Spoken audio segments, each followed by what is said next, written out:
All right, greetings, everybody. Greetings, greetings, greetings. Let me see if you can hear me and see me. You should be able to.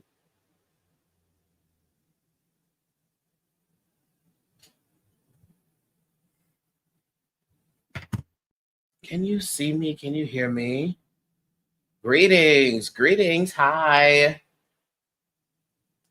Let me also take this and how do I? If I take this, and then I can put this over yes, I could post this here. Yes, you can see and hear me. Okay, great. Great.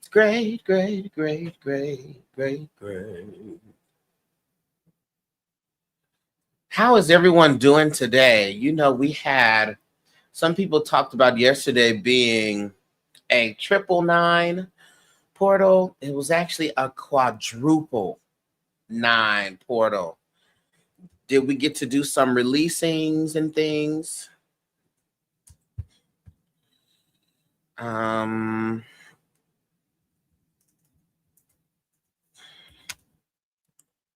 Did we get to do some releasing prayers, some meditations? Good afternoon, Joy. Hey, Amanda. Hey, Christina. Let me see. I'm trying to see if I could just post this. Yeah. Okay, good. That's on there. So good to see you live today. Thank you. I'm glad to be live. Hi, Kiara. How are you? All right. So I had a very clear, specific intention today. Very clear, very specific. So if you don't know, we are in, well, maybe I should start with a check-in with myself. How am I doing today? I got some good sleep last night. I just am having to remind myself, hey. I'm having to remind myself that staying up late, that is just not what I need. Part of my requirements for my wellness is good rest, good sleep. I decided to take myself out yesterday for a dinner, and I just went and sat at a nice restaurant with myself, and just thought about some of the things that I want to work through. I asked myself, actually created a list of questions. One of the questions that really was windmilling me was, do I confuse control with care? And where can I release that? One of the big realizations that I had is that control comes from the fear that things will fall apart if I am not holding it together. And so what does that cause me to do? That causes me to micromanage myself and other people. That causes me to move into a space of overprotecting. That causes me to carry burdens that are not mine to carry, giving me extra responsibility, extra worries, extra foolishness. Thank you, Kathy Harris. I finally love your energy and wisdom. Thank you. I appreciate that. We can show the comments on the stage. That's fine. Yeah, so really paying attention to where I'm trying to control things instead of care for things, because care comes from a space of trust. So that's one of the big differences between control and care. Control comes from mistrust. Care comes from trusting. And because I want to lean more into care, I must learn to allow space for other people and for myself to be human. I have to allow room for other people to mess up. I got to allow room for myself to mess up. Now, of course, we all have our limits as to what is allowable. You can't mess up and your mess up be that you stole from me. That's not that's not that don't pass. Right. But yeah, that was one of the things that was really windmilling me. Because I have a natural instinct to build, a natural instinct to maintain, a natural instinct to enforce. But love does not equal control. And responsibility does not equal ownership of other people's issues. Okay, so that's something that I am walking through with both feet. Hey, Lidra. Christina says, I'm a control addict. I understand. You recovering control addict. Yes, you are recovering. I get it. And so, yeah, that's sort of where I've been. I hope you have also been in deep reflection for yourself. One of the things that I say is that I don't know what type of life is a life without questions. You should be questioning why, what, who, when, how. You should always maintain a space for questions. Never just be living and not reflecting. Got to always have a spirit of reflection. So in the spirit of this 9, as yesterday was a quadruple 9 day, 9 month, 9 day, 9 year, and 9 universal day. Okay? Quadruple 9 energy. That causes us to shift.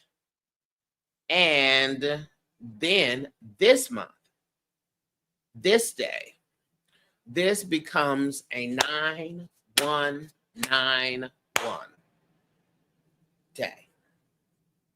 All right, we're in a universal day of 9191. 9th month, a number 1 day, 9 year. And when we add all of that together, what does that bring us to? It should be a 1. Okay, so 9191. And so I said, Spirit, well, then what is the lesson of the 9 and of the 1? And it's very clear. Closings versus beginning cycles. So if you got a piece of knowledge or awareness of the shift that we have been making in our work, you know that we have shifted to a space of Afro-numerology over here. And so that's what we do. We understand that there is a spiritual side of things and there is a calculatable, strategic side of things, and that we can meet spirit and strategy together.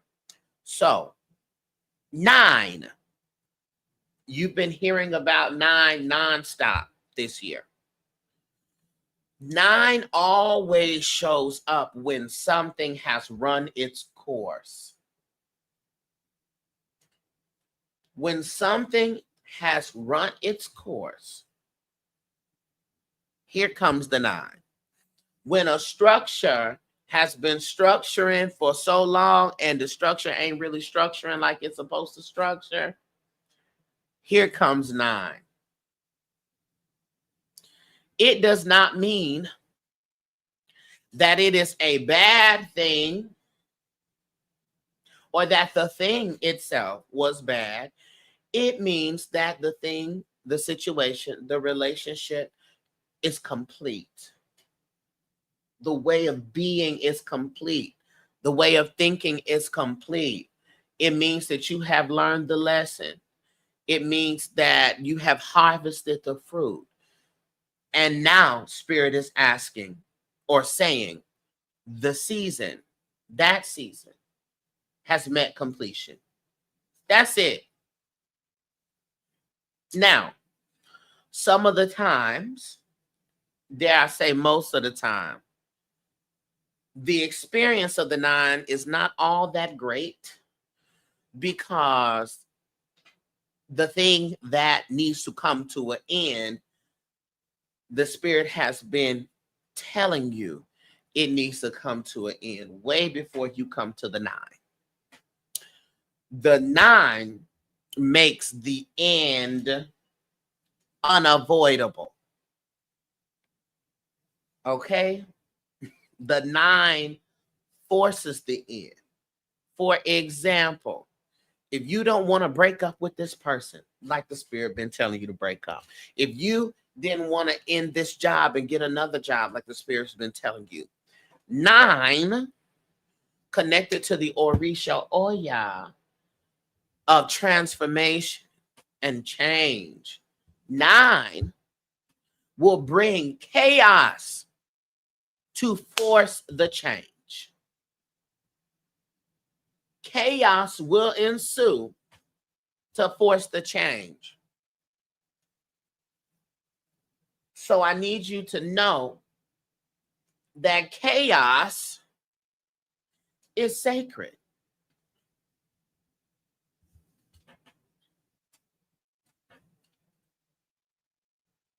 Chaos is also divine.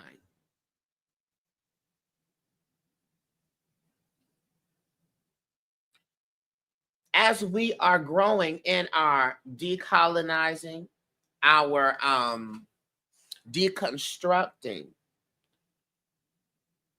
you think about people who do chaos magic, chaos workings, chaos. Well, oh, that's just the evil. That's the, if you're in a church experience, that's the devil, that's demonic. But I'll give you this example. If a woman is in an abusive relationship, feeling trapped, not knowing how to get out, is an energy of chaos bad then? Because chaos comes to disrupt the structure that is not working and tears it down. You see that nuance there? Are y'all clocking that nuance? Who said that, right? Yes. All right. Chaos is a function of the divine feminine. Now, should you be in perpetual chaos? You should not. But sometimes chaos comes to move what had once seemed immovable. That's connected to the 9. 9 energy is also wisdom. 9 energy is also the humanitarian. 9 bringing chaos attached to weather and storms. You see, when we have natural disasters, how the humanitarian energy comes together. We started off this year with the slew of fires, where we really had to look at the unifying energy of our country, of individuals in the country and other countries. It calls upon the humanitarian. But when it comes to cycles, closing cycles, beginning cycles, 9 is going to come to you and ask you, are you willing to let go? Or will you hold on to something past the expiration date? On our other live, I asked a very direct question.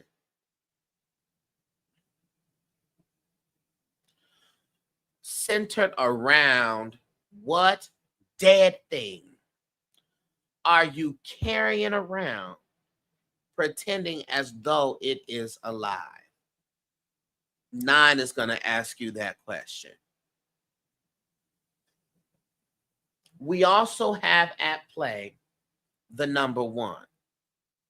So we have the spirit at 9 at play, and we have the number 1 at play. It's important to know that while this governs the energy of today, this also governs the energy of next year. Excuse me. As we go from a 9-year to a number 1 year.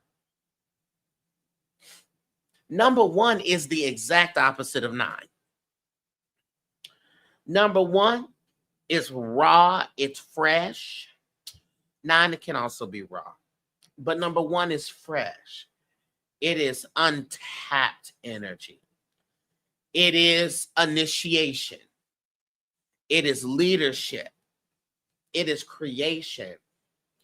It's aggressive. It is a birth. Spirit uses the number 1 to nudge you, jumpstart you into a new beginning, a new project, a new relationship, a new role, a new version of yourself that has never existed before.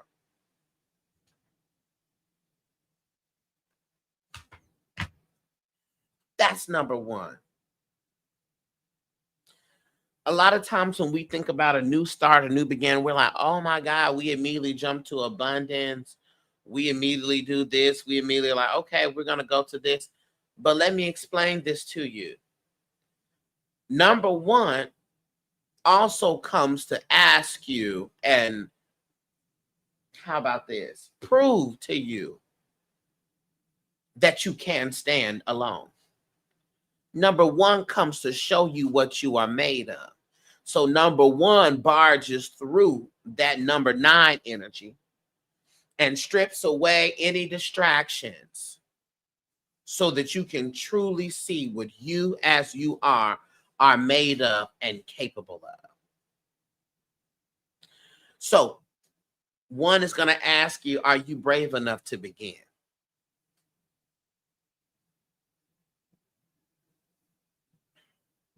Nine asks you, are you willing to let go? Or will you hold on past the expiration date? And 1 asks you, are you brave enough to begin again? Start again, to do a new thing. And the reality is, there's a tension here. If you ignore the 9, you're going to end up dragging around the dead weight and the corpses of things. You're going to stay in relationships that ended a decade ago. You're going to hold on to jobs that no longer grow you. And you're going to cling to identities you have outgrown, because identities evolve. Identities evolve. You should not be the same person you are today that you were 10 years ago. Yikes.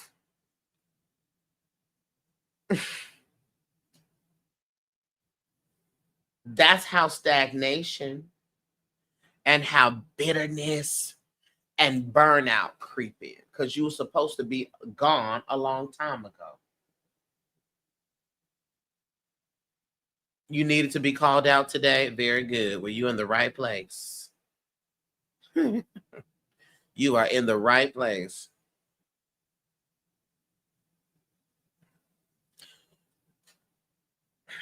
If you ignore that 1, you're going to delay your blessing. You'll get it after a while, though.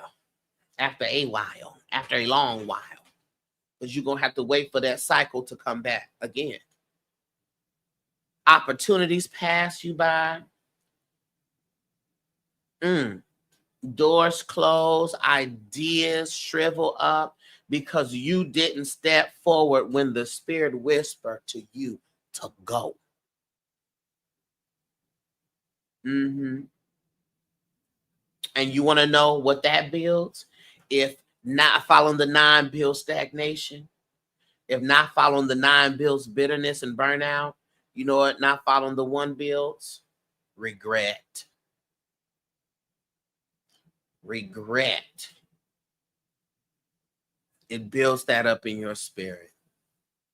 So it's important to know that life will always cycle between 9 and 1s. There's always an ending and there's always a beginning. Resist the endings, block your freedom. Resist the beginning, block your future. I need y'all to write that down. If I resist endings, I will block my freedom. If I resist beginnings, I will block my future.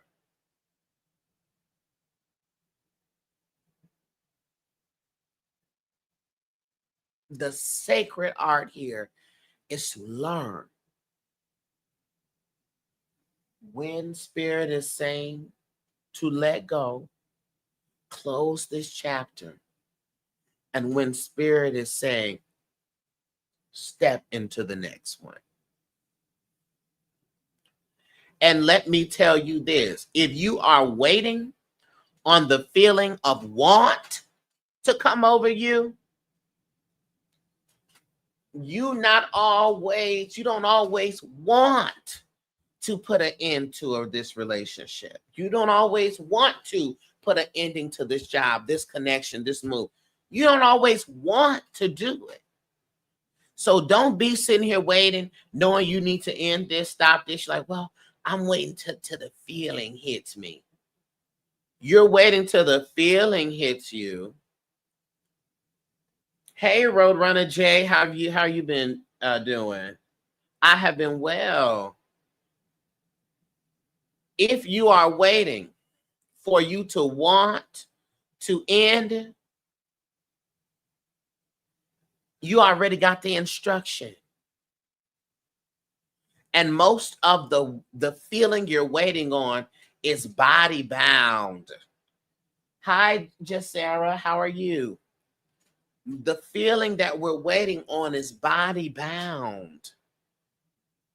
It's in the physical, it's in the body. And guess what's also in the body? Your traumas and your triggers. Mm-hmm. Yeah, so you can't be waiting on the want. You really got to listen to the instruction. All right? So we got to understand there is a balance here, a sacred balance. There's a sacred rhythm to life. Just like in music, it's a 1 and a 2. And then it's, okay? That's it. So now I want us to talk about how do we identify when a cycle is coming to a close. I'm well, Jessara, keeping my head above water, making a wave when I can. Let me see if I could put this up here. Or will it be too long? Let me see. Yeah, I don't like that. So we're just going to do it like this. How do we identify when a cycle is coming to a close? First thing that usually surfaces is the energy feels heavy instead of expansive. Once I felt excited, now I feel burdened.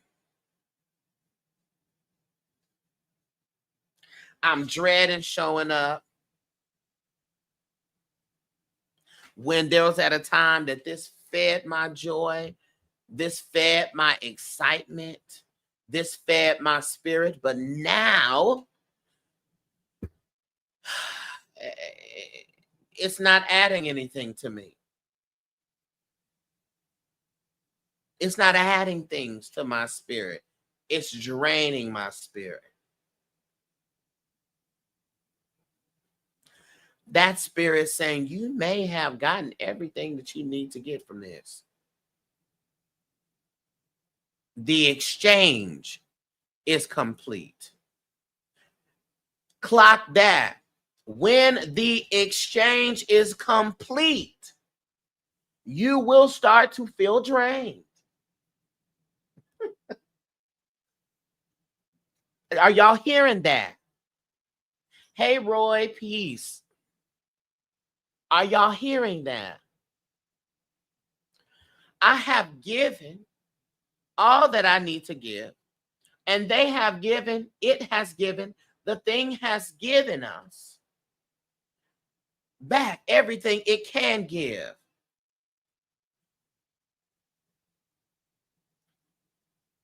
So when the draining happens, oh, this exchange is complete. I done gave you, you done gave me enough and ain't nothing more to give. You don't have nothing else to give me. And I'm just trying to give.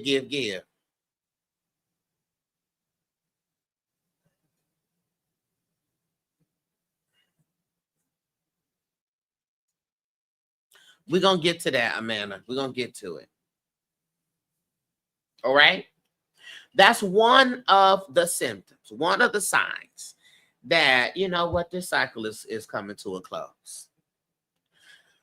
Second, repetition without growth. So this is you. I keep running to the same problem, the same issue over and over again. We keep having to have the same conversation. I keep having to express the same thing. I feel like we are in conversational loops, conflict loops, effort loops, money loops, confusion loops, sickness loops. And it seemed like no matter what I do or what happens, there is no evolution here. That looping of problems, looping of things, looping of conversation, why are we still talking about this same thing? We have found the solution to this 2 years ago.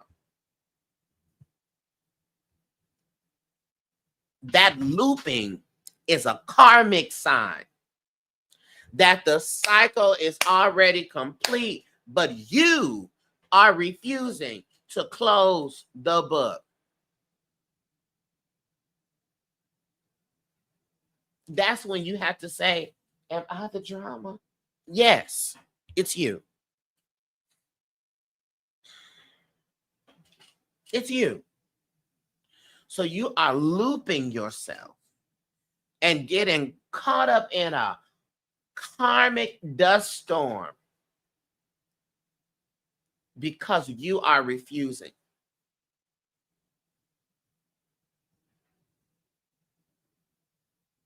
Confusion loops.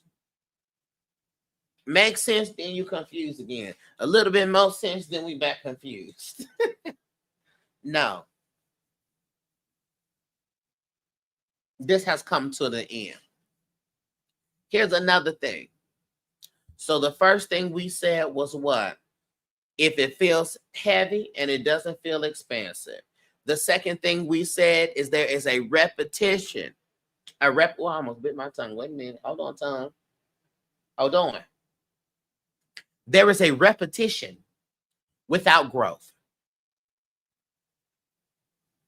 Third thing is, if there is a loss of resonance, I just don't vibrate with this shit no more. I just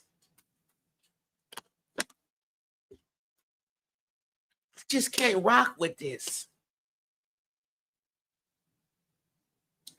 This job, this relationship, This habit doesn't feel like me anymore. There was a time where I loved to do this. I love to go back and forth with you and yeah. Oh, I loved all of this. There was a time. That time is no more.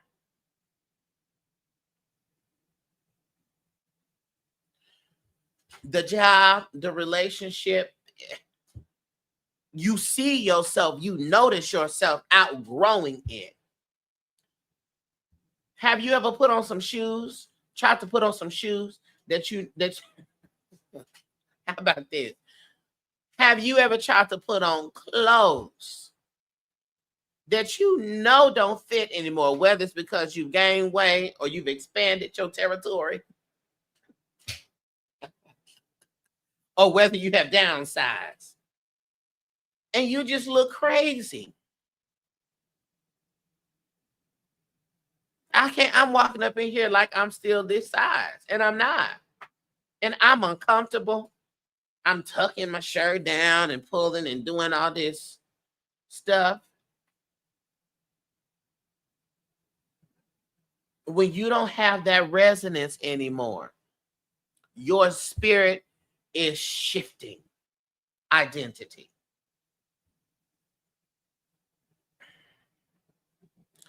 Boom, I have to release a controlling friendship. Very good.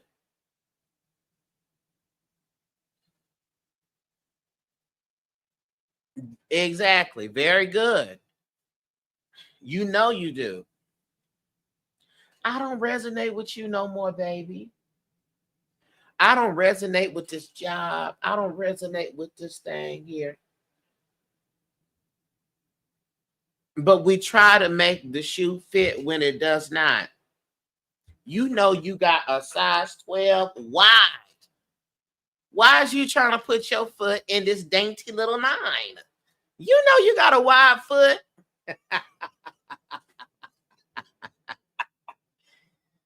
Get you some shoes that you can resonate with. Get you some clothes you can resonate with. Okay? We'll be just sitting here walking crazy, feet hollering, tearing up our feet. And you be coming there walking, people be looking at you like, Gus, you all right? You look like you've been walking on concrete for 25 years. Nothing but hard concrete and rocky roads. You walk to and from work off of the highway, feet just toe up. That's what we look like when we're holding on to, involving ourselves with, making excuses for situations that we no longer have resonance with.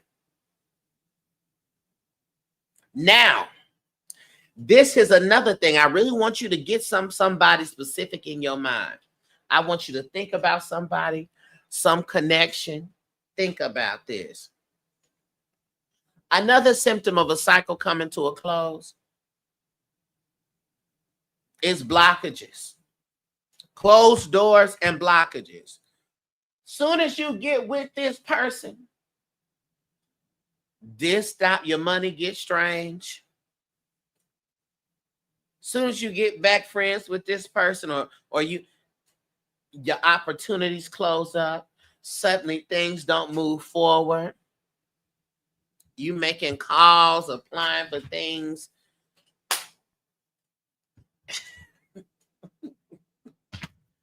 You like, now wait a minute. Money slowing down, your opportunities stall. You're calling them, they're not calling you back. The flow that spirit once open is shutting down.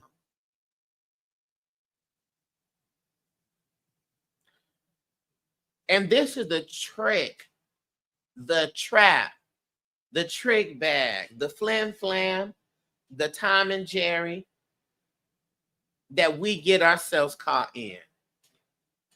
Spirit told you this is closed. Here you go. But why? And y'all kill me with this in sessions. But like, why? Like why? But why? Why can't I like I know y'all said not, but why? Why? What's the what's gonna happen? Why? But why? I know you said don't do this, but why? Why can't I? Why? Let me tell you something. If y'all ask why one more time, sometimes you don't need to know why. Sometimes you need to know what. Sometimes you just need to know that. That's what y'all, why? Oh my God. I gotta read on this man. And Spirit told me to cut him off, he's gonna ruin my life. But why? Why would he do that? By the time you figure out why, you have gotten too close. It's too late. You always suddenly, now you didn't play no Inspector Gadget. You wasn't Inspector Gadget when it came to getting with the person. But now all this stuff is going wrong. Spirit's telling you to leave, and now you want to turn into Inspector Gadget.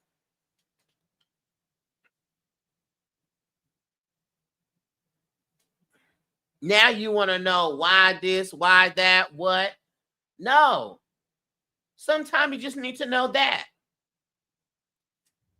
Baby, I swear today, one of my dear sister friends who terrorizes me on a daily, her Ori, go get you, go, exactly.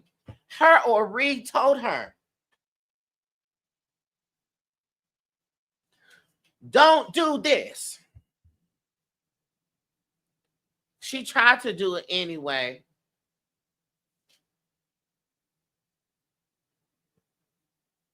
And nothing worked and nothing prospered. And she just want to know why she can't do what she want to do. I said, baby, let me tell you something. Just go for it. Just do whatever. Just have fun. Just have fun. Just do what you want. You clearly you want to do whatever you want to do. Just go do it. Just go do it. Just go. Just don't. We don't care nothing about the laws. Just go. We just forget it. Spirit, forget about it. Just go for it. Go forth and just do what you want to do. Because the Spirit has foresight. You got insight. You can only see what is in your sight. Spirit got foresight. Spirit sees things before you see it. The Spirit is trying to tell you this is an unnecessary path, an unnecessary problem.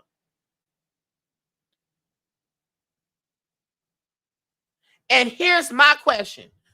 When you find out, because here you go, why? But why? When you find out why, what you gonna do with that information?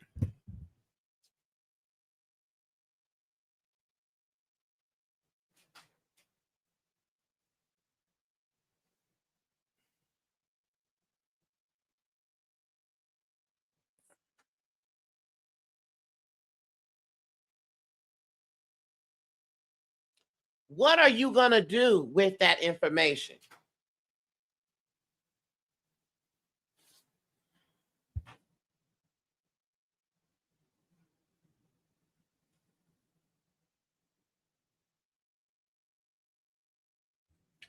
Try to make it work still against Spirit's advice? Exactly. Exactly. Exactly. Instead of saying, listen, but see, then this is what happened. You got a path. Here's what I believe, and people may disagree with me, and that's okay. You said my son is watching a cartoon and the song changes is playing. You've got to roll with the changes and everything will be all right. Come on, confirmation.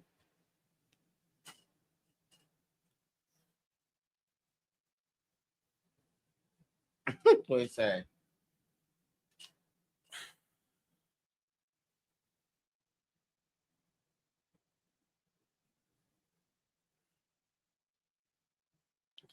I don't believe that people get up out of this life without doing everything they're supposed to do.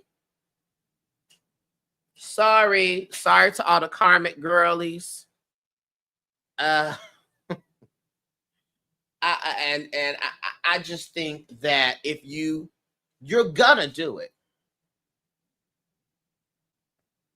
you're either gonna do it now or when you're 87 years old, but you're gonna do it. So, because everyone has a design, a purpose, a blueprint. And so you could either get to the place you're supposed to be in by hook or crook. It could be easy or it can be difficult. You can either make your decision to have a conversation with that job and say, hey, well, one, let me look for other jobs, secure another job, go back to this job and say, hey, you know what? I think it's time for me to move on. Or in the spirit of doing whatever you want to do, you can wait and get fired. And then you go for that other job spirit been telling you to apply for, and it's already, the position is filled. But you were going to leave that job because that was not in alignment with your destiny. So you are the determiner as to whether this is going to be an exodus or an exile. This is my exodus.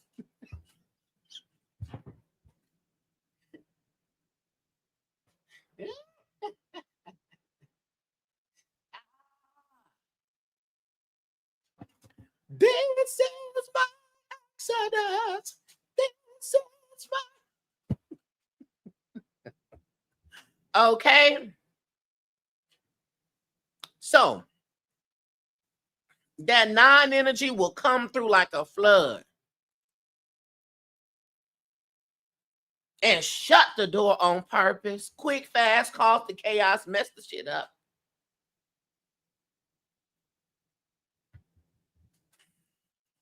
So you will not keep investing in something that is already done.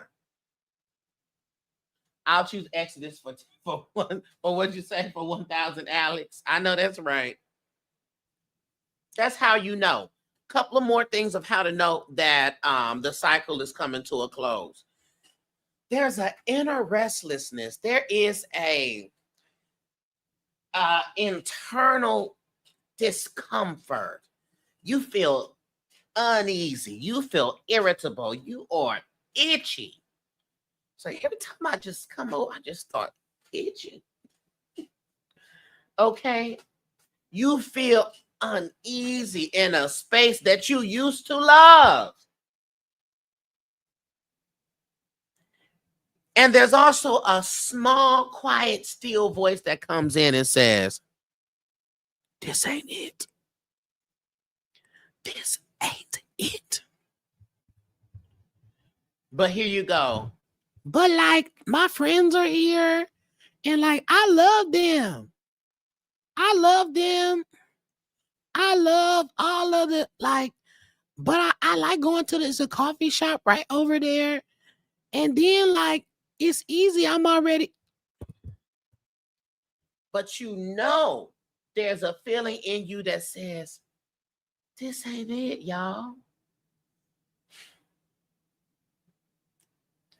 And this is also something that gets us. You ready? But nothing is wrong.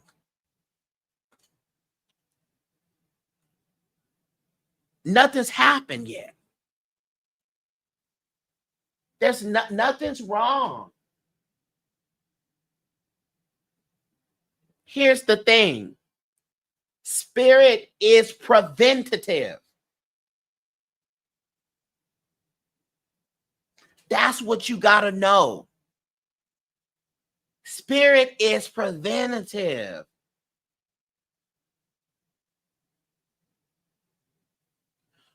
So this man ain't did anything to display the fact that he's crazy.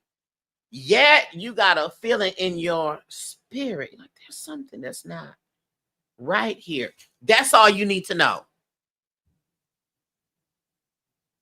That's it. This job has been going great. It's been 3 years, 4 years, whatever. But I just feel something suddenly. I just feel like I need to get away from here, but there's nothing wrong. Yeah, spirit again got foresight. You only got insight. There's nothing wrong yet. There's nothing wrong yet. So that's why you asking why and trying to inspect the gadget and trying to investigate and look for the evidence. By the time you get the evidence, it's too late. You should already been up out of there. He ain't crazy. He hasn't done anything to let me know that he's crazy. All right, so then you're going to wait until the day that the mother turned crazy. Now your head is going in between the toilet and the tub, the refrigerator and the cabinet, the coffee table and the sofa. And you're like, ding dong.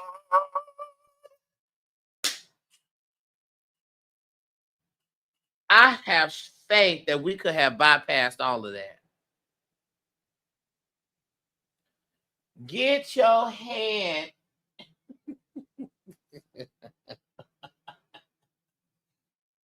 Why are you talking about my job like that? You're out on, oh, really? On FMLA right now? This is your confirmation.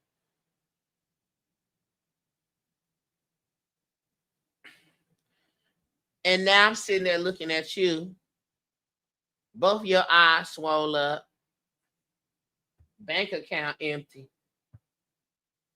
Hair all over your head. And I'm like, and now you want me to put them in a jar? No, I'm put you in a jar. Because Spirit been done told you. You got 675 readings that said, leave. This was not it. And now you looking like Martin. Hold on. Y'all remember when Martin got stung by them bees? Do y'all remember that? When Martin got stung by them bees? Ah! Wait. Wait. Or he got beat. What was that when his face was swollen up?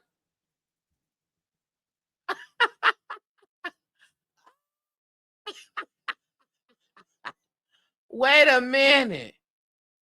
This is my accident. Yeah, now y'all sitting on here looking just like this. Hold up.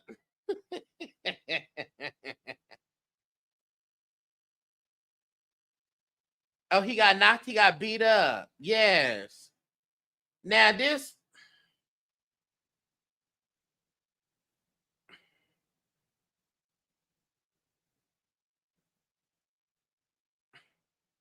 Now this is you. Please. So let us not, and this be how we end up looking physically. This how our bank account end up looking. This how our life end up looking. because we want to do what we want to do, how we want to do it. And we only want to listen to spirit when it's something that's in alignment with what we want to do. That's not how this works. 2 more points in how you know that the cycle is coming to a close. The people or the circumstances start to fall away. Suddenly friendships start to drift. We're not talking as much as we normally talk. I don't know. I don't really feel connected with this person anymore. Partners pull back. Circumstances start to rearrange themselves without your permission. What is happening is spirit is clearing and making room for new energy by clearing up the old attachments.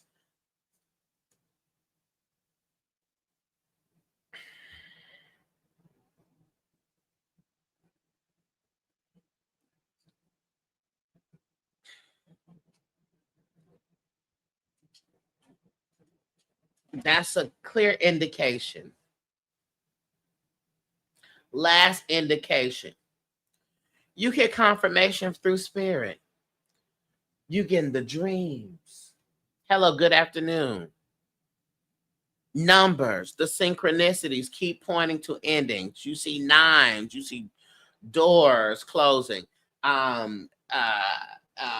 Old, decayed leaves and dirt, images of butterflies or caterpillars. You start to see all of these synchronicities.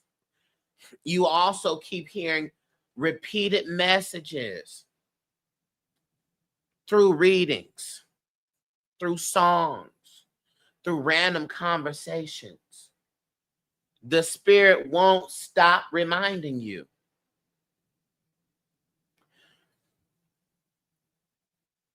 You're going to have to do yourself a favor and believe the spirit the first time. You getting multiple readings on the same thing. You 5 readings in on the same situation. You're like, I just want to confirm. No. It's not that you want to confirm. You want to negate. You want to figure out and want just one reason to continue the foolishness.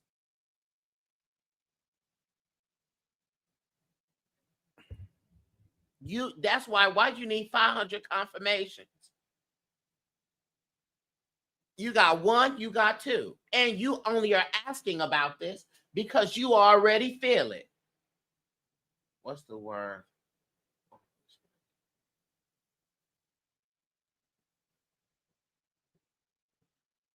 You understand? The reason why you getting a reading on should I stay at this job is because you don't want to. It's because your spirit is already telling you should not.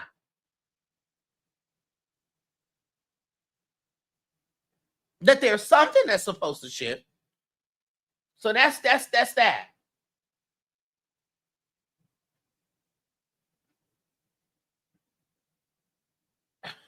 I'm your last confirmation. Tired of spirit whooping my tail. Yes.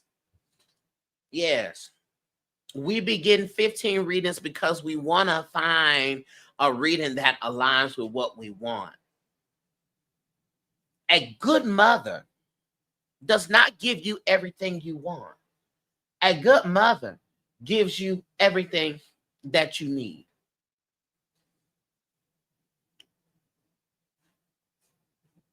And let me tell you something. This is what I love about the source.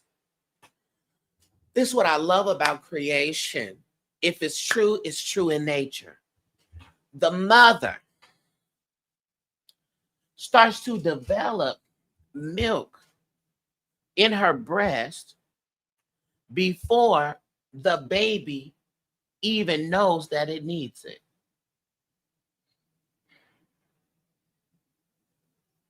Are y'all hearing that?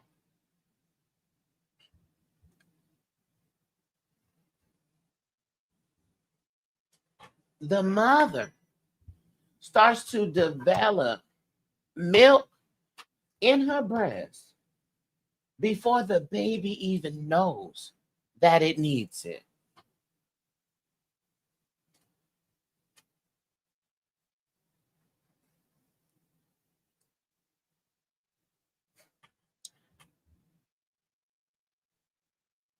As to say, when spirit is alerting you to things, there are things that you don't even realize that you will need.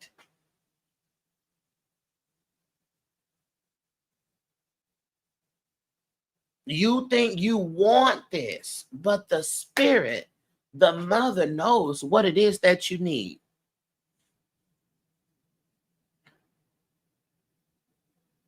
I'm sure if you had it your way as a child, you wouldn't eat nothing but chips and candy and Oreo and sodas and all that. That's what you want. But your mother, a good mother, a good father, a good parent knows that the child needs sustenance. The child needs vegetables. The child needs water. It's not always what you want.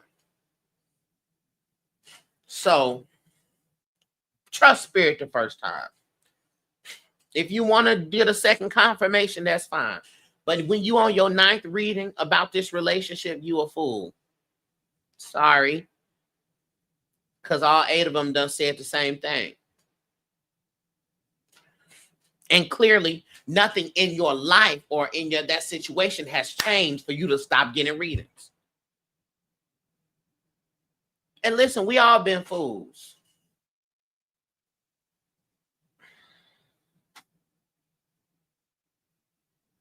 But you a fool. I love you, but you a fool.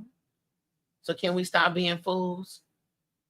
And recognize that it's okay that chapter's closed. If you end this job, that don't mean you ain't never gonna work again. If you let this person go, that don't mean you ain't never gonna be in a relationship again. Maybe you can get into a relationship while you in your right mind and your better self, and your internal environment can attract in something that is wellness centered and that supports you and propels you for the next. How about that? All right. So now that we done got done with how cycles come to a close, allow us to investigate. How do we know when a new cycle is beginning? That's that number 1 spirit. That's the number 1 spirit.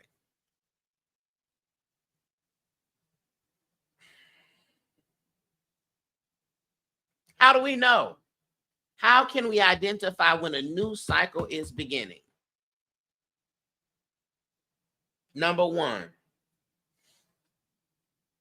there is a fresh energy that comes rushing in.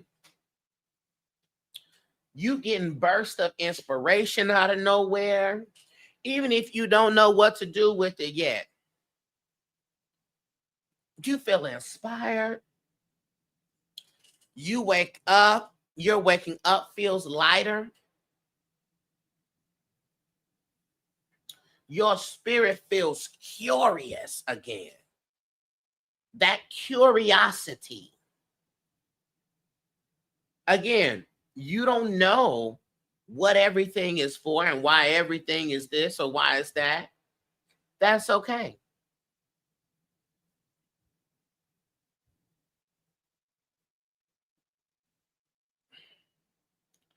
Oh, okay. Well, by Instagram, y'all did y'all best.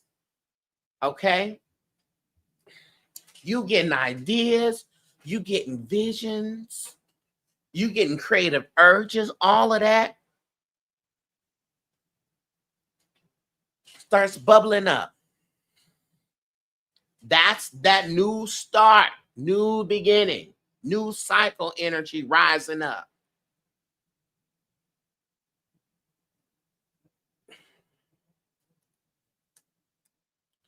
And that's what you can lean into.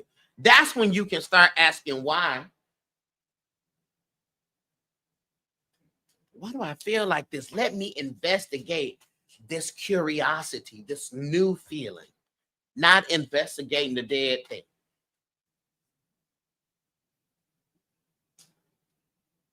Because you got something. Oh, hi, Shanta. You have something in your belly. Okay. That's why. You got something. It's time to create. Part of you coming to being and being a divine descendant, a divine extension of the source and of the spirit is that all of you, all of us are creators. That spirit saying, all right, it's time to create. Second thing, when we have opportunities appearing out of nowhere, suddenly you meeting a whole bunch of new people. Suddenly you're receiving offers. Suddenly doors that weren't there before are opening. You seeing all the numbers, all the synchronicities, 1111, 7777, 444, 333, 555. All of these things is going on around you. And it feels like there's a feeling of life being rearranged on your behalf. That's what you see you're in now. Yes. And 8 is the number of, you keep seeing 888. 8 is the number of power moves. 8 is the number of power moves, of business. 8 is the number of success. 8 is the number of authority. 8 is also the number of ego and pride. So you want to make sure that's in line so you can make the moves that you want to make. So spirit never opens doors at random for you. If a new door appears, it is time and it signals a new cycle being ready to start.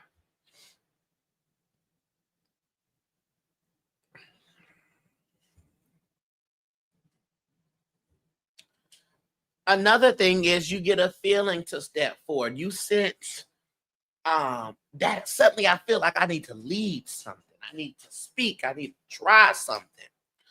Even if you get fear, even if you're scared and nervous and worried and anxious, that nudge in you won't let you rest. So you just got to do it.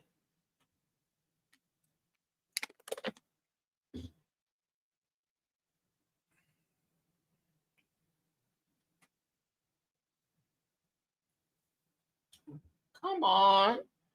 Come on, French. Oh my God. Not come on, French. Bonjour.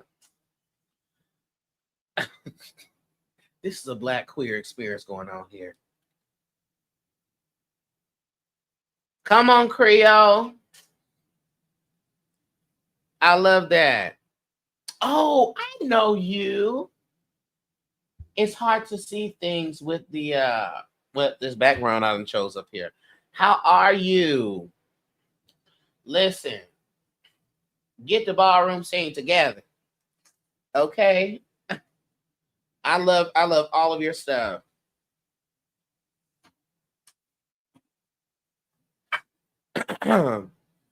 So yeah, you feel called to step forward. You feel called. You hear that voice that says you're gonna have to take the first step. You're gonna have to be the one. You are the one. Am I the one? You are the one. I am the one. Baby, that's what Whitney Houston told Phyllis Hyman. Phyllis Hyman was like, because basically Whitney was being chose as basically the person that they're investing in, her career and everything, over Phyllis Hyman. Honey, Phyllis Hyman walked up to Whitney, and I can imagine Phyllis, because Phyllis was always decked out, honey, gorgeous.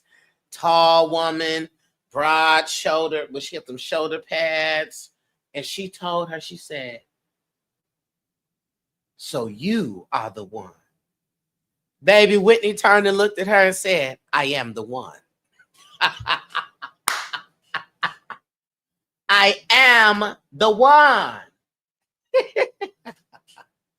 And that number one energy, that new start energy, is about courage. Sometimes you sit around here looking for examples and you are there to start a new thing. So guess what? You're not going to see an example. Surprise. Sometimes you just got to go for it.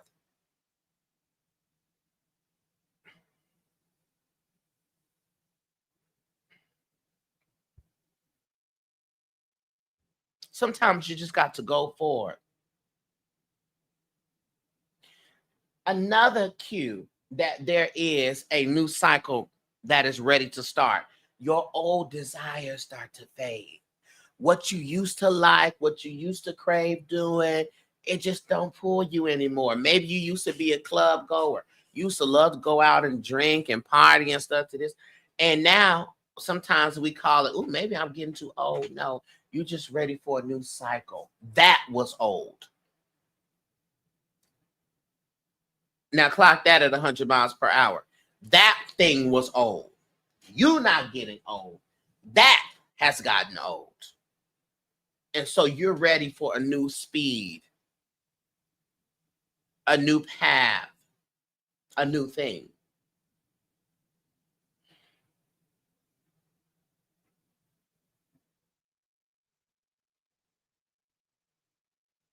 I know that's right, Poetress D. Yeah, your mission is to get comfortable in being the one. That's getting old. And guess what you got? A new hunger. A hunger for a different type of speed, a different type of pace. A new knowledge, hunger for different experiences, new spaces, new people. And the future feels more magnetic to you than the past does. And that is how we know, because spirit is in the process of shifting your appetite. Hear this. Hold on. Spirit will come through and shift your appetite so that you are not consuming the dead things.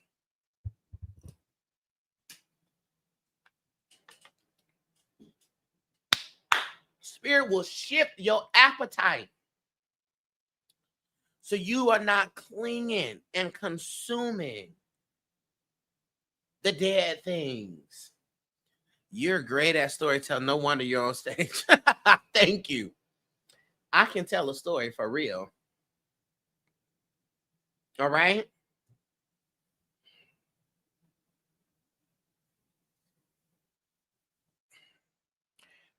Here's another thing. And this is something y'all really got to know, because fear and comfortability will try to block this. A new cycle begins, or is ready to begin, when unfamiliar territory appears. You're finding yourself in new environments, in new communities. You were thinking about me yesterday? What was you thinking about me? New practices catch your attention.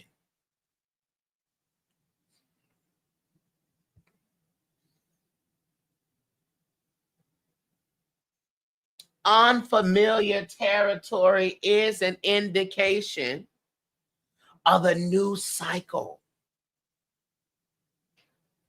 I appreciate that. I need all the blessings and all the protection. So you feel both nervous about this unfamiliar territory, but you also feel a little bit excited. But fear of change And stagnation will make you say, I don't know, child. I ain't never went there. I don't know what it's gonna be like. I don't know what it's gonna give. None of that is a reason for you not to walk into what Spirit has expanded for you. Because then you'd be mad that you ain't being expanded.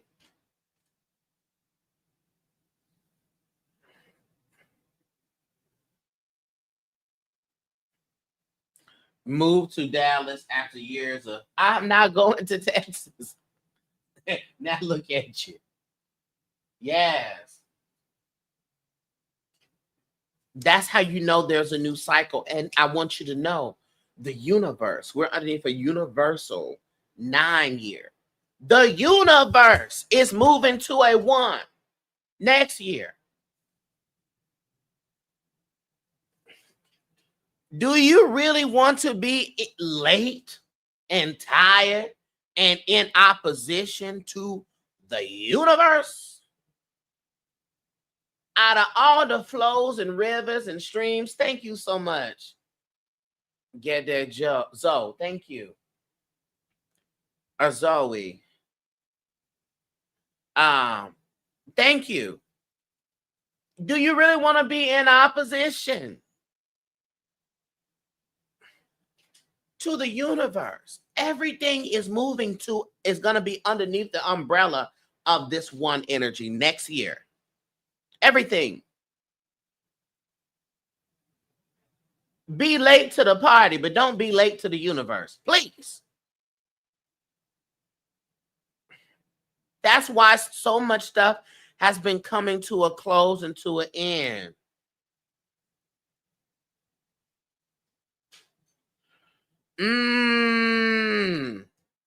This is good.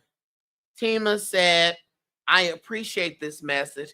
I recently became a foster parent because the opportunity landed in my lap.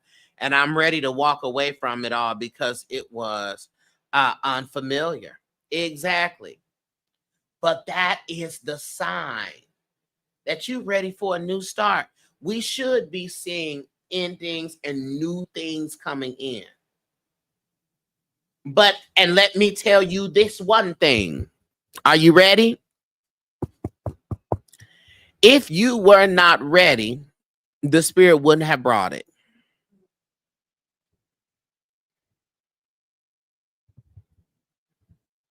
Let me say that again. If it was out of alignment, if you were going to fail, the Spirit would not have brought it.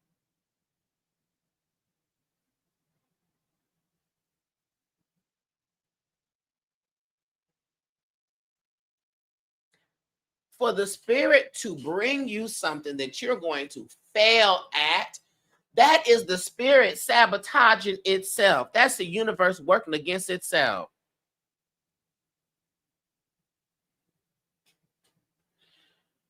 Let me challenge you, Tima, here. Perhaps part of the unfamiliarity is connected to the way you thought that this was going to go. Old thoughts about the way you were supposed to have your life set up.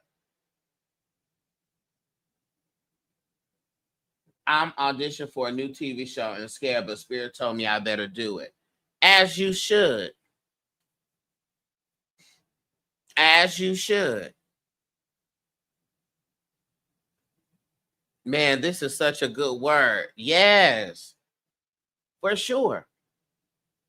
So part of what holds us back is we think that that this is gonna come a certain way. Even when it comes to love in our life, we expect that, oh, I already know how it's gonna happen. I already know where it's gonna be. And when the person that you need shows up and don't look like or have all the things that you thought that they were supposed to have, I want you to ask yourself, do you have everything?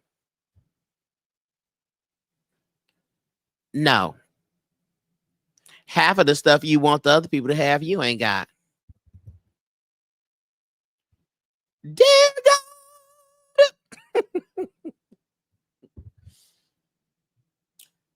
Instead, understanding, you know what? I believe that the Spirit is going to bring to me the things that I can be prosperous with. I believe that my divine, my source, my Spirit is not going to set me up for failure. Who said that? Right. Who said that?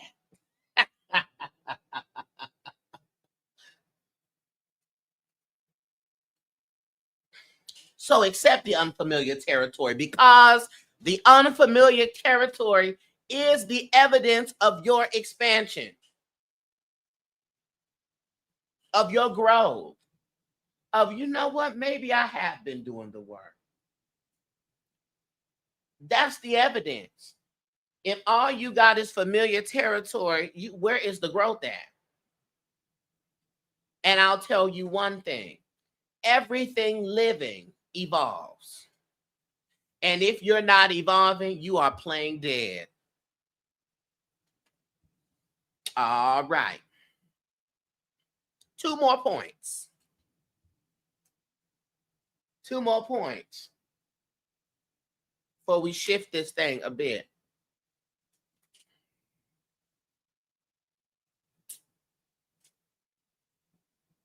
Now, that was a word. Hold on. Hold on. That was a word. If you're not evolving, then you've been playing dead. Who said that? Me. Then you've been playing dead. Get up. Get up. Oh my God, get up. I'm tired of playing dead. Another sign that there is a new cycle beginning. You feel pulled toward identity work. You start to ask yourself and audit yourself, questioning, who are you? Who am I now? Who have I been? And who am I becoming? When suddenly you start doing some deep shadow work, or asking those questions, you are somewhere in that 9 and that 1 energy. Okay? You may even feel a pulse to change up everything. You know what? Let me redecorate my house. Let me repaint. Let me reinvent my style. Let me get a new hairstyle. Let me go to some new places, some new things. Let me reinvent my habits. And that's happening because you can sense yourself wearing an old mask. You can sense yourself wearing an old costume. You can sense yourself in a performance of a production that has since passed on. And so every one cycle begins with an identity rebirth. And that's Spirit handing you a blank page.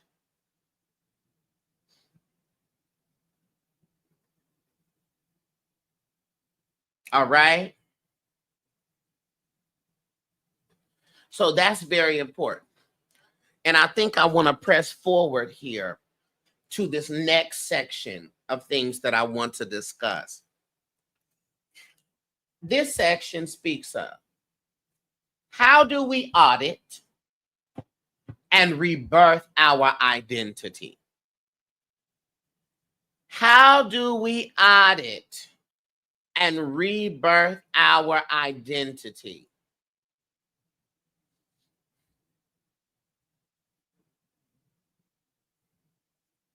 How do we do that? Well, first, let's understand the identity.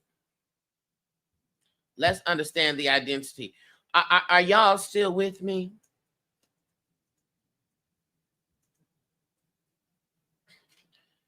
Are we getting some good words? If we're getting a good word, drop a digit in the comment. Just drop a digit. Drop a digit. Any number. Come on, digit.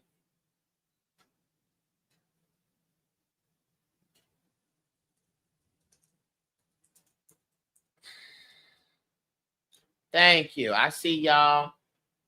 Period. All right. So I want to get clear on the difference between identity and essence. How do we get over fear of change? Accepting that you must change to live. You must change to live, lest you stop evolving and die. Because everything that lives is only living because it's evolving.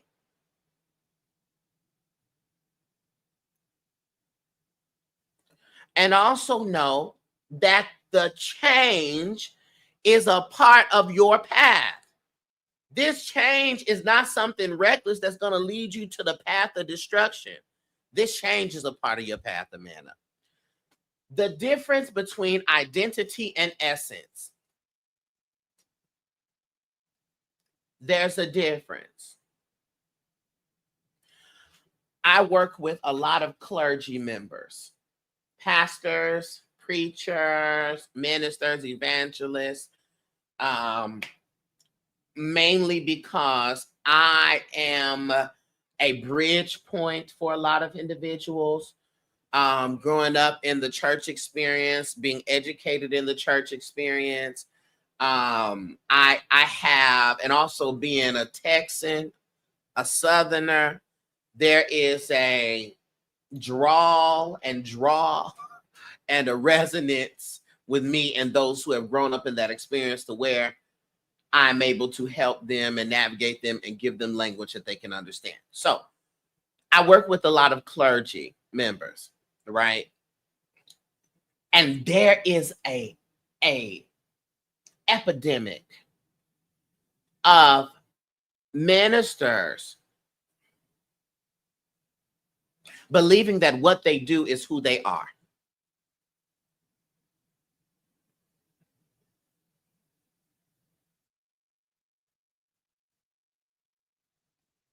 What they do is who they are.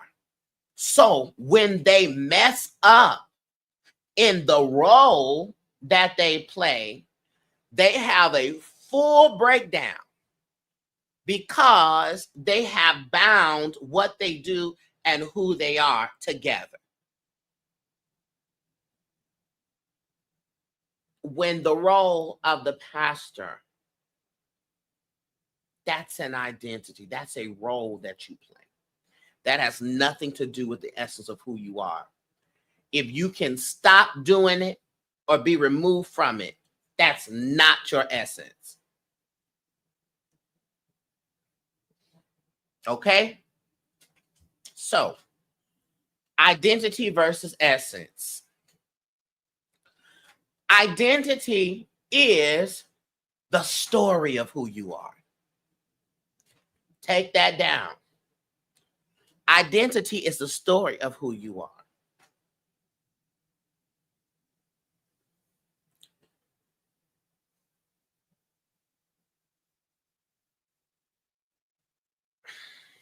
You said I could respect them better if they would just be an honest human instead of finger pointing. I agree.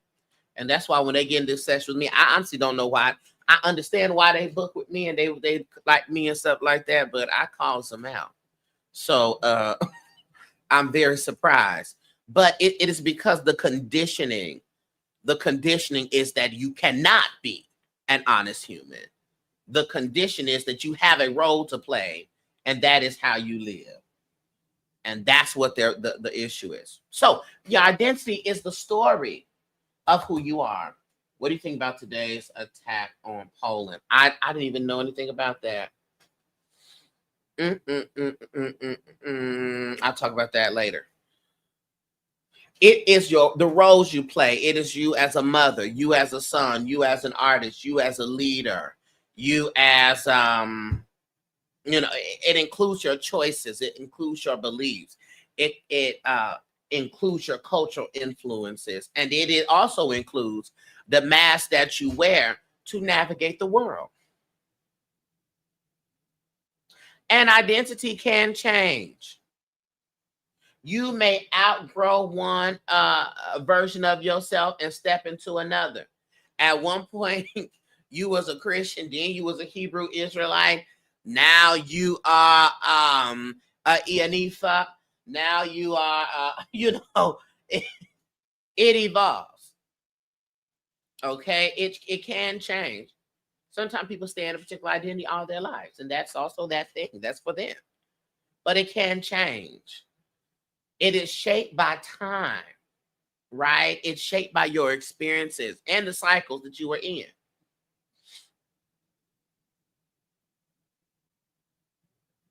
Yes, you can. And you have the right to elevate, change your identity. I used to be, woo! When I tell you I was filled with the Holy Ghost, I was, baby, listen. I knew the Lord. The Lord heard my cry. Now I'm sitting here as a queer Afro-numerologist, hoodoo practitioner, study of all of the African spiritual religions. It's a lot of stuff that has gone on.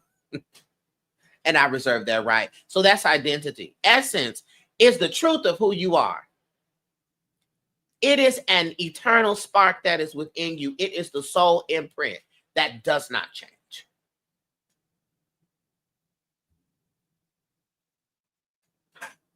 Essence is not a role. Essence is not a title. It is not a performance. It is the part of you that remains constant no matter where you are and what you do.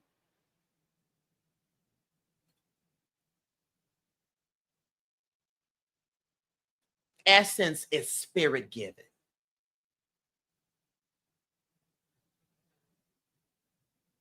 Identity is world formed.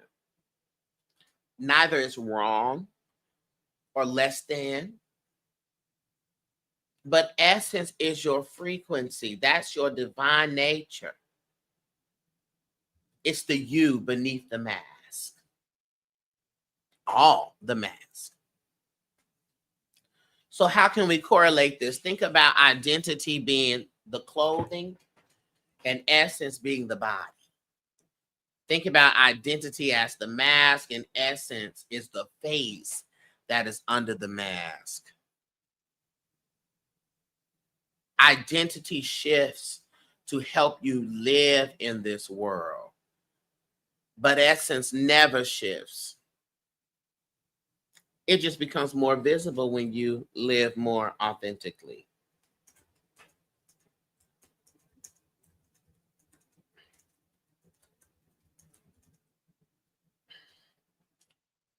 Okay? And just because do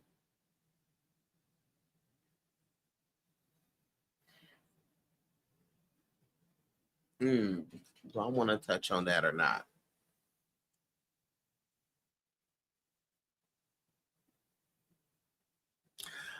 There's a lot of conversation in this world, fortunately and unfortunately, about queer people, about trans folks. Part of the reason is people can't take it. You can't take these free people and all of their freeness doing their free, most aligned thing. You can't take it. And you don't think that these folks should be as free. You don't think that we should be as free as we are. And we are. So I want to say that.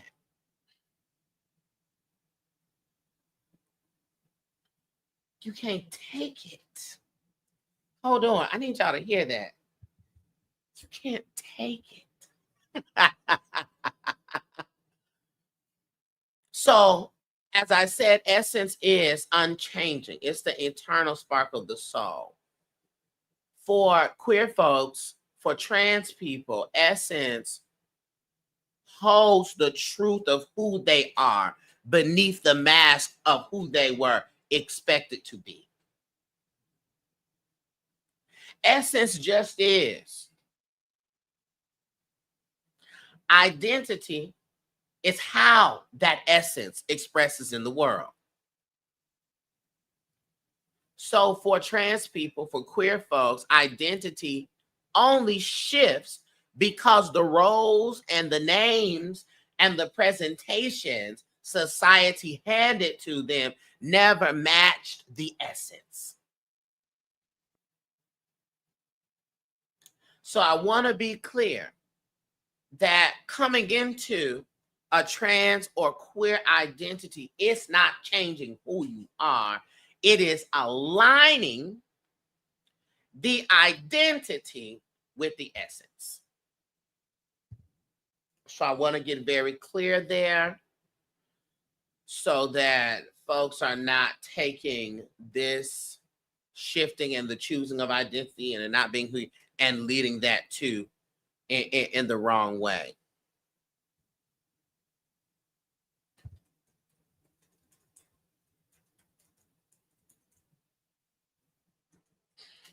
Can you give us an example of S versus identity? Like, is being kind essence and identity, or essence or identity, or is it deeper than that? So, for instance, okay, I'll give you this.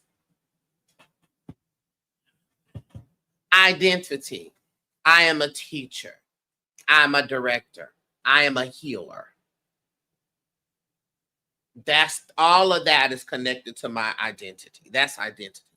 Essence would be I am someone who brings wisdom, who brings creativity and truth. If I lose the title, my essence is still gonna flow in whatever role I step into. So kindness is an essence. Are y'all seeing that? In relationships, I'm someone's partner. I'm someone's spouse. I'm someone's best friend. Essence is I am love. I am someone who nurtures, who supports, who uplifts. Whether I am someone's boyfriend or husband or whatever, or best friend, I am still gonna be nurturing, supporting, and uplifting. That's essence. So when the relationship shifts, the essence is what remains. I thought I was gonna sneeze.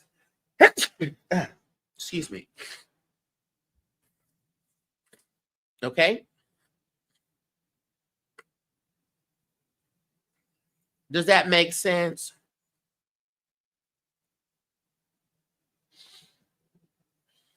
Identity is what I do. Essence is who I am. Okay. Now, hold real quick because I gotta essence myself to the bathroom. Hold up real quick.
Okay, I'm back. Y'all still here? Look at y'all still here. Very good. All right. So that's the difference between essences and identity. So let's audit our identity. So these are some questions that you can ask yourself to see if these things have expired, or to find out what has expired. Roles. What roles do I play? What are my roles? List your roles out. Are you a friend? Are you a partner? Are you a worker? Are you a leader? What are the roles that you play? Are you a mother? Father? What roles do you play? Let's do it in real time. Oh yeah, baby. One thing about my lives, we doing some work. And I know some of y'all taking notes. Y'all can take notes and write it down. Those that are on here commented. What roles do you play? Let's comment some roles that we play.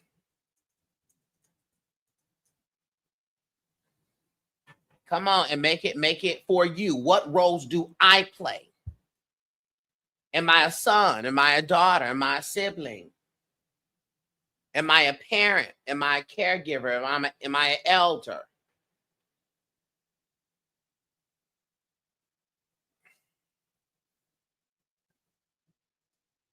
Community roles. Am I a neighbor, volunteer, activist, mentor? What roles do I play? Mother, worker, friend, daughter. Okay, what about community roles? You said some said friend. Yes.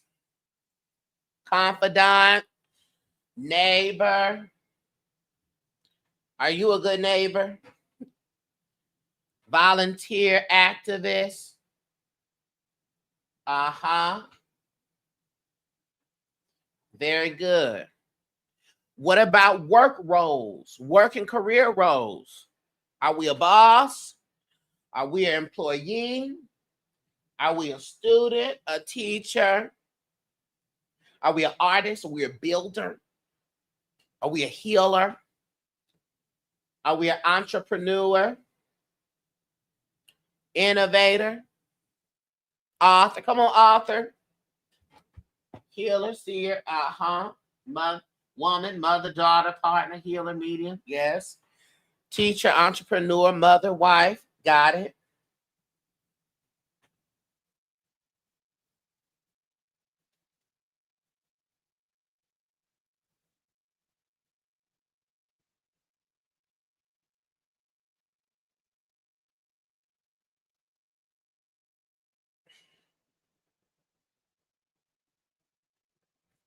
Okay. What about cultural roles? Are you Black, queer, woman, man, non-binary, trans? Are you a citizen? Are you an immigrant?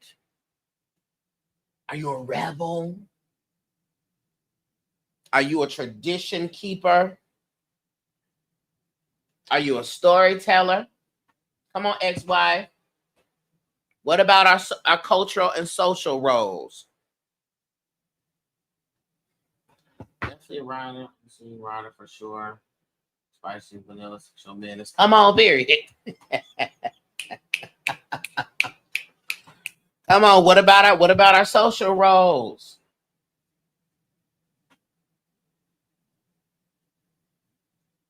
Root work, herbalist, philanthropist, employee, social service. Come on. Social roles. Woman, citizen, tradition keeper. Got it. What about our spiritual roles? Are you a seeker? Are you an apostle? You're a disciple? You a teacher? Are you a guide?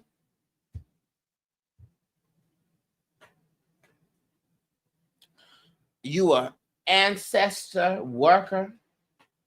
You a prophet? Come on, Pan-African. Are you a dreamer? Are you an intercessor? You a spiritualist? Are you a priestess? Secret. It's getting started out, but I was feeling it all my life, to be honest. Not sure what to call myself. You a dreamer? Got it. Precognitive dreamer? Dreamer, yes. Okay. Are you a witness? Are you a testifier, honey? Are you a... What are you in the spiritual? What roles do you play? Now let me clock it here. What are the survival roles you play? Are you a people pleaser? Are you the martyr? Are you the perfectionist?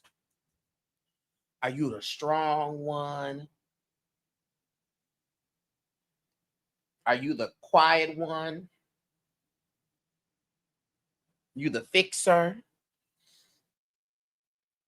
You the hero? You the scapegoat?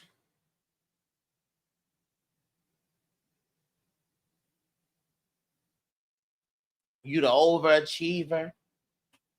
The perfectionist? The referee? Come on, referee. Yeah. Are you the clown? Do you laugh and use humor to cover up the pain? You always joking. I always got a joke to tell. You the chameleon? You know how to blend in, avoid all the conflict. You know how to change your identity for safety. You the outsider, you choose the distance. You choose to be to yourself, by yourself. You're going to choose distance before someone chooses distance for you.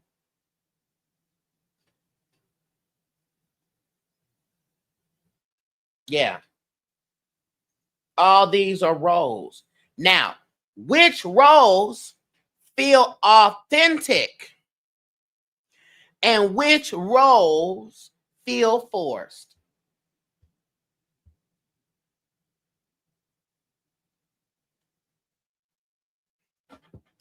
Which roles feel authentic and which roles feel forced?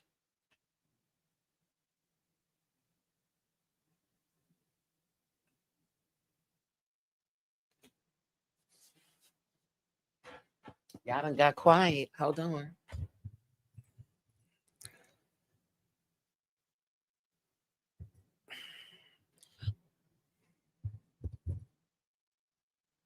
What feels forced? Think about that. Meditate on it. What role feel like obligation and not joy?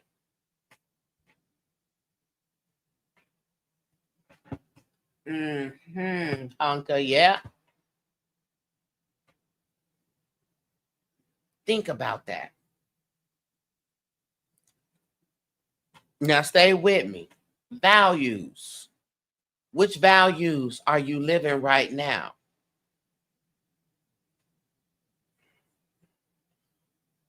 And do the values that you live with right now still reflect who you truly are, or did you inherit those values? Did you inherit those values? Were they innate values or were they inherited values from your family, from your church, or from your culture?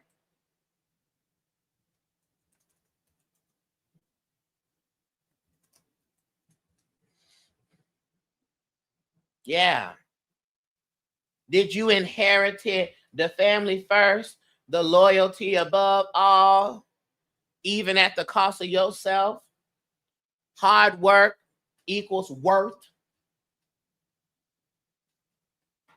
Did you inherit that? Keeping up appearances. Did you inherit that?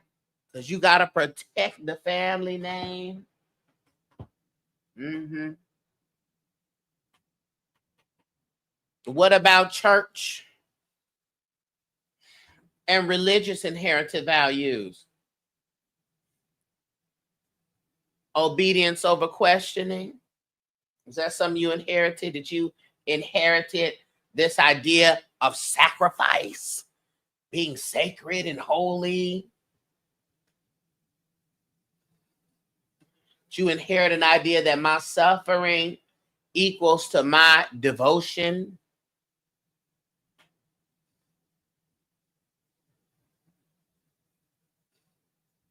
Is the only reason why you searching for a man is because you inherited the thought that men are supposed to lead and women are supposed to follow?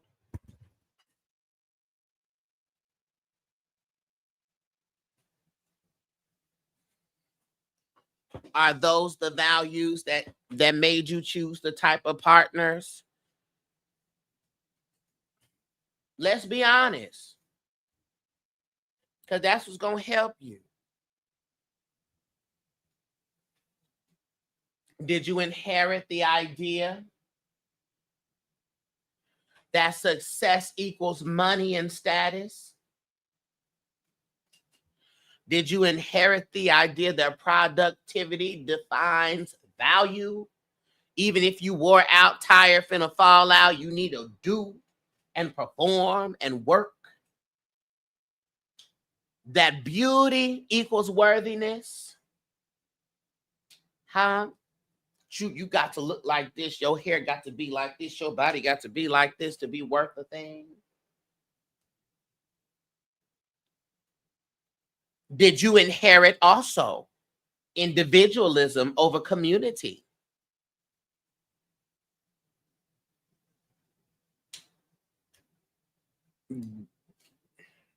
Did you inherit that you need to do your own thing?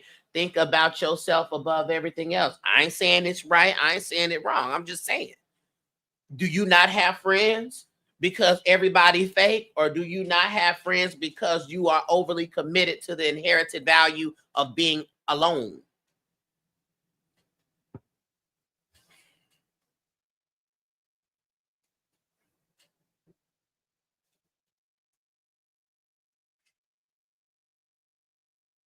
And vice versa. Did you inherit the value driven that you forget about yourself as an?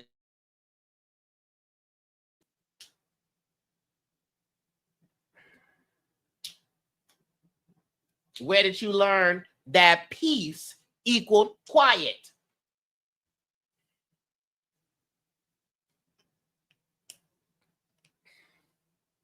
Because that's not true. Did you inherit that? If I'm quiet, if I don't say nothing, everything will be all right. That's how I keep the peace, by staying quiet.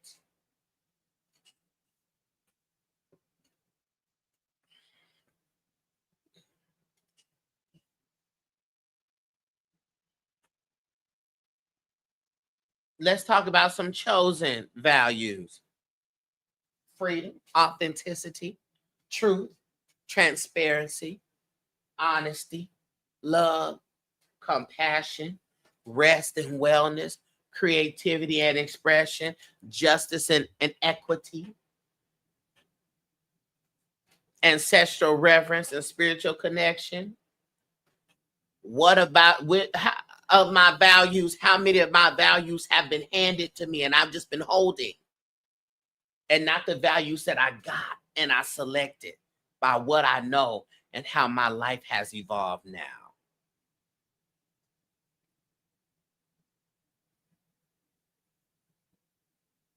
What about my habits? What habits feed me? What habits choke me? Let me ask y'all this. Where in your life, where in my life am I pretending? Where in my life am I shrinking? Am I overperforming or hiding just so I could be accepted?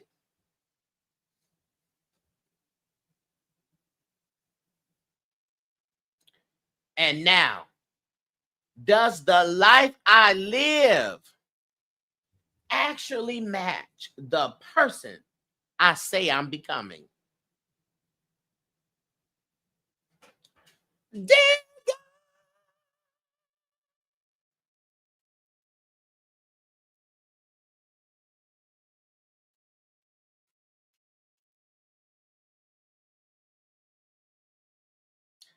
Anything that feels heavy, outdated, or false goes in the closing cycle pile.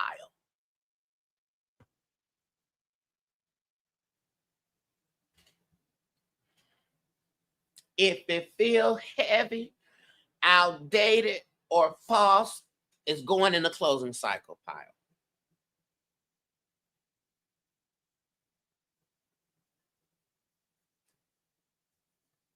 That's how we take an audit of our identity.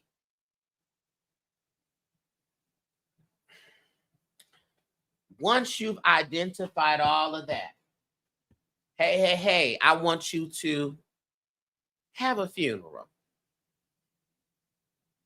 I want you to write down the old version of yourself that you are releasing, the names, the roles, the habits, the mask.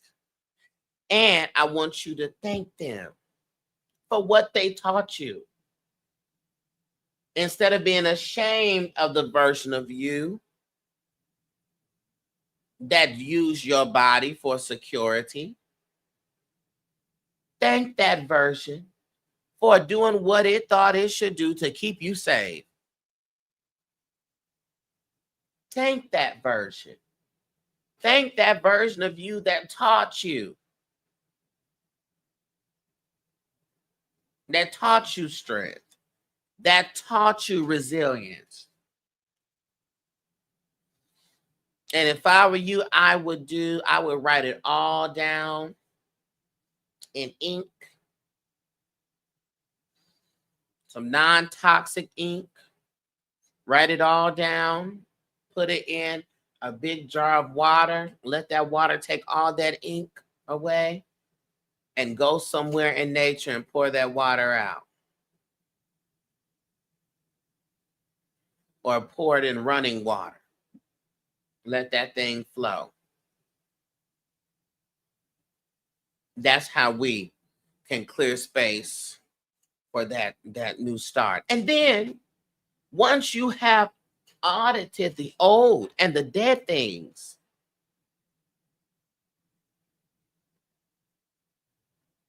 give this era, E-R-A, era, give this era a new name. Give this era a new energy. If this version of me had a title, what would it be?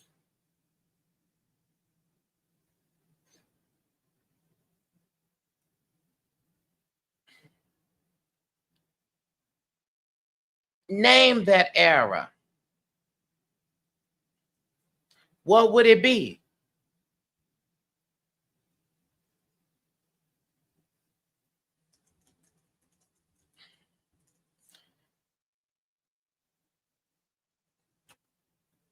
It's important that you give it a name. If you know you've been holding all these people's lies and everything, maybe you done switched to the era of the truth teller, where I'm telling radical truths.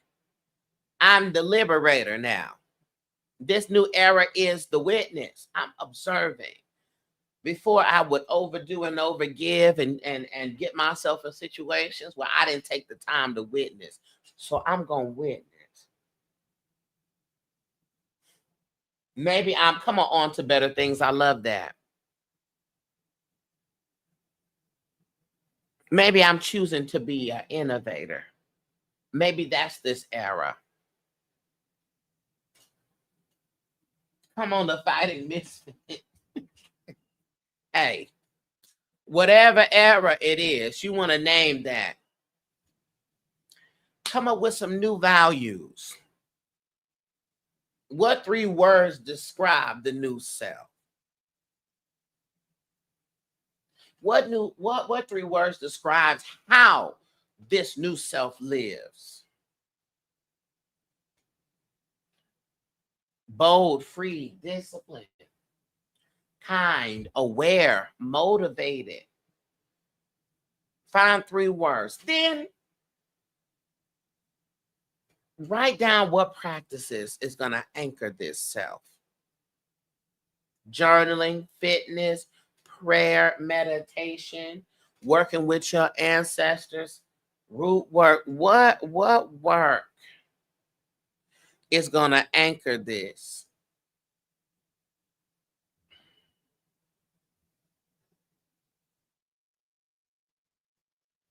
New name, new value, new habits, new voice.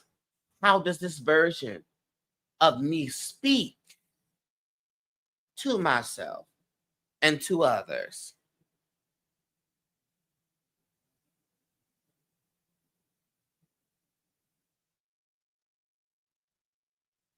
And also, new vision. What future is this version of me walking toward? New name, new energy, new values, new habits, new voice, new vision. 5 things. 5 is the number of change. Claim that as your rebirth declaration.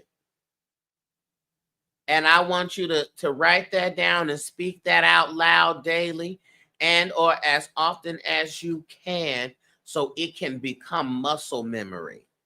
So you can start rewiring pathways and making new neural pathways that aligns your brain with what you know your soul wants to do.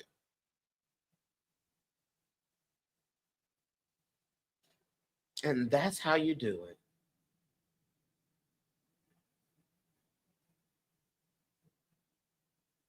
All right.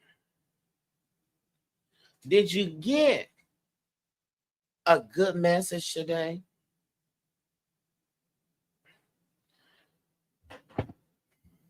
Was there anything that resonated with you today? Did you get clearer on some things?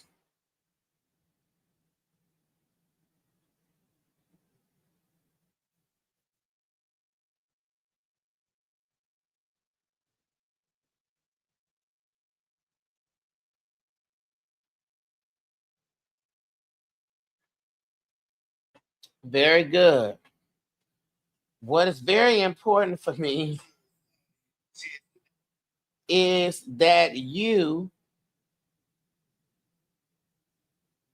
receive this, do this, and take what it is that you have learned and go forth and share it with other people. That's how we multiply. Everybody needs to be doing that. Yes, I screamed, cried, laughed, and thought. Thank you, Darcel. Thank you. I appreciate you. Come on, Jersey Girl 2000. Thank you. All right. As you know, I have a Patreon. You can join my Patreon. If you want to book services with me, you can do that as well.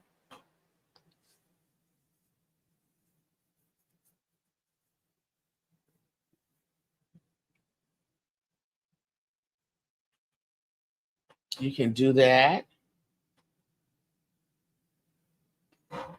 Of course. And guess what? On my YouTube, I have this full live. So if you want to rewatch this and run it back or send it to somebody, go to YouTube, darcellandre on YouTube, and it is entitled Endings and Beginnings. You can rewatch it, listen to it, share it with other people.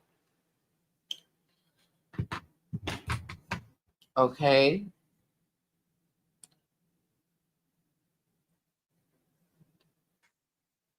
I love y'all from a life-filled place.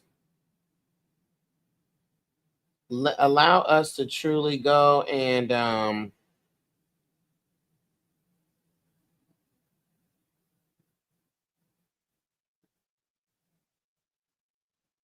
go forth and conquer. I'll end with a good old prayer. You know, that's one thing I can do. All right.